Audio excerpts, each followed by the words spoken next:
Kembali di dalam pagelaran Jepongan salah jengipun kula aturaken dipun tuan rumah yang ketiga yang terakhir Kang Nasuri Guman Jabun. Berhubung karena ini gendingnya mungkin per Gunung Sarian, nyuwun dipun dampingi Kang Jusin Munarto sebagai terima tamu pengundang sesarengan Kang Sakur S Jabun Iyam Supi Tigasan Kulon ikut serta juga sebagai terima tamu permintaan Kang Nasuri Guman Cak Samat Ojek Drengdeng. Monggo tampil di pagelaran Kang Sule Sarip Gunung Tunggil sebagai pengairan. Monggo tampil di pagelaran Mas Heru Pelawak Jabun, Bung Wahid Jabun, Suhud Sanum Balasan Gulon, Cak Mualim juga datangnya dari Balasan Gulon. Ditambah lagi Bung Wahid Jabun. Bapak dua ding dingane. Jejak Nasuri Guman asalipun sampeyan saking Jabun sumangga jaipongan sesarengan Kang Jusin Monarto Cak Sakur Iyan Supi Saman Ojek Sule Sarip Cacak Heru Pelawak Bung Wahid Cak Suhud Sanom.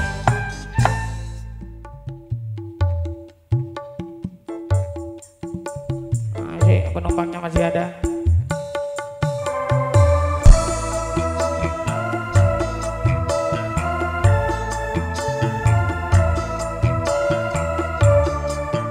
Masuk, masuk. Ini tuan rumah masih. Yuk.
Panilo kakak bunga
surat kang murka tumati manunggaling kawula Gusti retekati bakal tumati mungkin tanpa pirati apa sapa wutuh tan kena bisa pamilo kakang bunga sumpringan datar ing waya-waya satriya tata sembrata wiratama kartika ketaman kala sepo bila juduka pasti kademo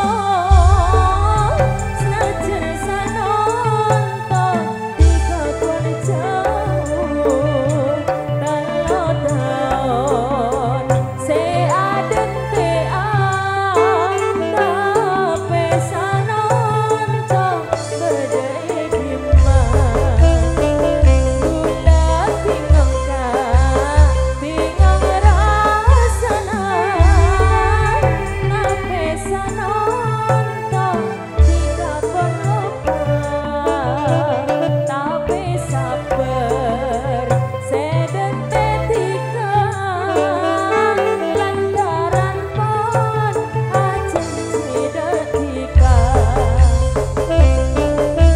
bila seketemuan ate kerong detika apit si abulungan ate buleki tresna sabar si adem dean sing ati kang celopan padha ingat janjine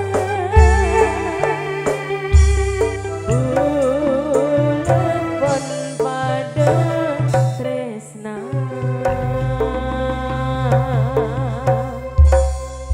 Oke, matur sembah nuwun, terima kasih penghormatan tuan rumah yang ketiga yang terakhir menika Kang Nasuri Guman Jabun sudah tampil di pagelaran didampingi Kang Jusit Monarto sebagai terima tamu pengundang merangkap tokang pelekang datangnya dari Jabun Kang Jagur S Ian Supi sama Nojek Dregdeng Kang Sule Sarip Gunung Tugel Mas Heru pelawak Jabun Internasional Bung Wahid Haja Mualim beserta tidak ketinggalan Kacong Sadi Putra sudah tampil di pagelaran.